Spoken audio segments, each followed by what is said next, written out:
നമസ്കാരം. യഥാർത്ഥ തീവ്രവാദികളായ പെൺചിലന്തികളെയാണ് ഭയക്കേണ്ടത്.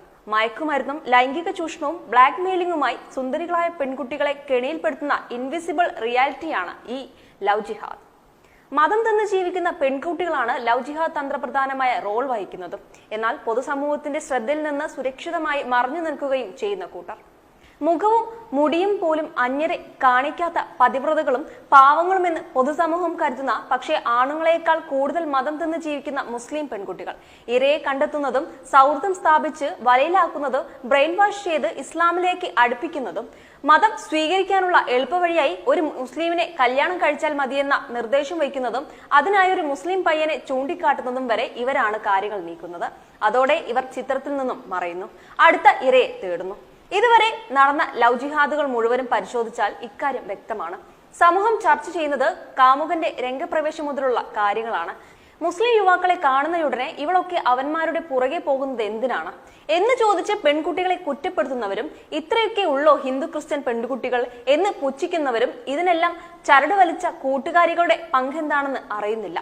സൗഹൃദഭാവത്തിൽ സംസാരിച്ച് തന്റെ മതവിശ്വാസം ഇരയുടെ മനസ്സിലേക്ക് കുത്തിവെച്ച് മനസ്സുമാറ്റാനും വേണ്ടി വന്നാൽ ബ്ലാക്ക്മെയിൽ ചെയ്യാനും ആവശ്യമായ സംഗതികൾ പോലും സൗഹൃദ ബന്ധത്തിലൂടെ സംഘടിപ്പിക്കാനും കഴിവുള്ള യഥാർത്ഥ തീവ്രവാദികളായ പെൺചിലന്തികൾ, അവരെയാണ് ഭയക്കേണ്ടത്. ഹിന്ദു ക്രിസ്ത്യൻ പെൺകുട്ടികൾക്ക് മുസ്ലിമായ കാമുകനുമുണ്ടോ എന്ന് ജാഗ്രത പുലർത്തുന്നതിന് പകരം മാതാപിതാക്കൾ ആദ്യം തിരക്കേണ്ടത് തന്റെ മകൾക്ക് മുസ്ലിങ്ങളായ കൂട്ടുകാരികളുണ്ടോ എന്നാണ്. ഉണ്ടെങ്കിൽ അവരുമായുള്ള അടുപ്പം അല്പമൊന്ന് ശ്രദ്ധിക്കുക. അതിരുവിട്ട സൗഹൃദമാണെങ്കിൽ തടയുക. സൂക്ഷിച്ചില്ലെങ്കിൽ ദുഃഖിക്കേണ്ടി വരും. ലവ് ജിഹാദിൽപ്പെട്ട് ആത്മഹത്യ ചെയ്യപ്പെട്ട 8 പെൺകുട്ടികളുടെ പോസ്റ്റ്മോർട്ടം റിപ്പോർട്ടിൽ ഞെട്ടിക്കുന്ന ഒരു വിവരമുണ്ടായിരുന്നു. കേരളത്തിലെ മുഖ്യധാരാ മാധ്യമങ്ങളെല്ലാം അവർക്ക് കിട്ടുന്ന ജിഹാദി ഫണ്ടിനോടുള്ള വിധേയത്വം കാരണം പൊതുസമൂഹത്തിൽ നിന്നും മറച്ചുവെച്ച ഞെട്ടിക്കുന്ന ആ സത്യം ഇതാണ്. ആത്മഹത്യ ചെയ്ത 8 പെൺകുട്ടികളുടെയും സ്വകാര്യ ഭാഗങ്ങളിൽ ചന്ദ്രക്കല. അപ്പോൾ ലവ് ജിഹാദിൽപ്പെട്ട് മതം മാറി ജീവിക്കുന്ന എല്ലാവരുടെയും സ്വകാര്യ ഭാഗങ്ങളിൽ ഇത്തരത്തിൽ ഇസ്ലാമിക മുദ്ര ഉണ്ടായിരിക്കുമെന്ന് വിശ്വസിക്കാം. എന്തിനാണ് ഈ സ്വകാര്യ ഭാഗങ്ങളിൽ ഈ ഹിലാൽ പച്ചകുത്തൽ? എന്നെങ്കിലും ഈ പെൺകുട്ടികൾ ഇസ്ലാം ഉപേക്ഷിച്ചു പോയാലും ഒരിക്കൽ ഇസ്ലാമിന്റെ ഭാഗമായിരുന്നെന്ന് ജീവിതകാലം മുഴുവൻ അവരെ ഓർമ്മപ്പെടുത്താനോ, ഇസ്ലാം ഉപേക്ഷിച്ചു പോയ പെൺകുട്ടി മറ്റൊരു വിവാഹം കഴിക്കുന്നത് തടയാനോ, അതോ ഈ പെൺകുട്ടിയുടെ സ്വകാര്യ ഭാഗങ്ങളുടെ മേൽ ഇസ്ലാമിന്റെ സീലടിച്ച് ഇസ്ലാമിന്റെതെന്ന് സ്ഥാപിക്കാനോ? പ്രണയിച്ച് വിവാഹം കഴിക്കുക മാത്രമാണ് ഉദ്ദേശമെങ്കിൽ എന്തിനാണ് സ്വകാര്യ ഭാഗങ്ങളിൽ ഈ ഇസ്ലാമിക ചാപ്പയടി? ലവ് ജിഹാദിൽപ്പെട്ട പെൺകുട്ടിയുടെ പിന്നീടുള്ള ജീവിതാവസ്ഥ എന്തെന്നും അവർ നേരിടുന്ന ഭീഷണികൾ എന്തെന്നും പൊതുസമൂഹം അറിയുന്നതേയില്ല.